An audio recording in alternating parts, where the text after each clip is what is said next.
The big thing that stood out to me yesterday is what Joe Biden was saying was he wants to unite America back again. Do you think that's something that the president is able to do? Any president, whether it would have been Biden, whomever. Do you feel that that's something that the president dividing and uniting is that a power of theirs? And if so, how? I think it. I think they can contribute to it. I think they can help lead uh, those that need the numbers to make decisions with. So, right, like he can't pass a bill or pass a law solely by himself. But when his views only align with a certain party's views, Republican or Democrat, doesn't matter which one. When we're not aligning across the board, for example, I mean, we could talk about well, they've been talking about a second stimulus package for how long? So like who does it affect? Is it for the greater good of all? Or is it like it's always tug of war? And I feel like he would have to influence those making those decisions in that room to be on one accord. But I think they've been driven so far to go against each other. It's never been the greater good of all. It's whose side can negotiate better and pull off the law or write the law to support their views better in numbers. It's never been about we're gonna do this for every American. It's always lopsided to me if you ask me personally. But I feel like he could contribute to us getting there. Now, when I obviously when we hear um how a president speaks and what he says and how he carries himself, that, as you can see, can create a large following of people. Not only do you got people in the same house that he sleeps in, with his views, well, you've curated a large group of people with the same thoughts. And if you're only shouting to them, you're tailoring your message to one group of people. You're not even touching other people. You're only tailoring your message to one group of people. So I feel like he can influence that to a degree. He can't do it by himself. Obviously, he's gonna need support, but I feel like if he could start with leading that way and listening to both sides, not trying to overrule and make everybody think like you, actually listening to both sides and coming together to figure out what's best for all. But then the question remains is, all right, this law that we pass, is it gonna benefit? Because it's gonna benefit somebody. There's no way that you can please everybody.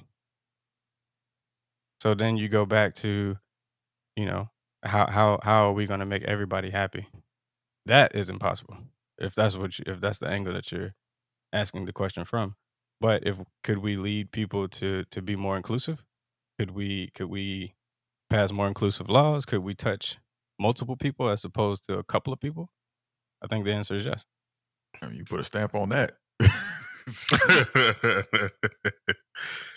Oh man, yeah. I mean, listen. I know he says it's his job, but it's really not his job.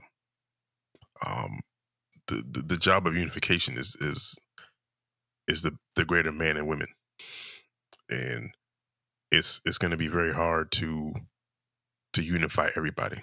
You can only unify the people that want to be unified, that want to be equal. And there's a large, well, I won't say large, but there's a good portion of this world that still doesn't want things to be equal. They still want things to be the way that they were. So that requires more than just laws, policies. That requires a genetic and mental makeover of epic proportions, which I don't think we'll probably ever see in our lifetime. We can start planting those seeds, but as far as getting it to that level of unification that we need to move forward, no. But can we unify in small blocks? Can we unify in large groups and kind of parlay this society to uh, a more amicable place to be, for sure, 100%. But it's a lot of ingrained, inherited, and just stuff that's just there. It's embedded, and it's hard to shake it unless you really have people that's really willing to make that change, and in their heart know that, all right, this ain't right. But you know, and that's just how it's gonna be. And I hope he does what he can do, but he won't be able to get as far as we're willing to allow him to go. So as a society, we got to do our part to make sure that he can get the things in place that he can get on both sides, and he can be as bipartisan as possible. But he has an obligation to the Democratic Party to get both sides. There's a division there, to get both sides on the same page, from the old moderates to the progressives.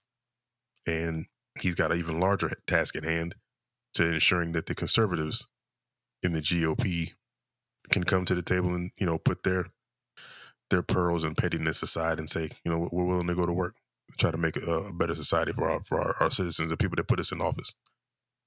Y'all make this so easy, bro. I don't even gotta add nothing. Dang, I love it. Yeesh.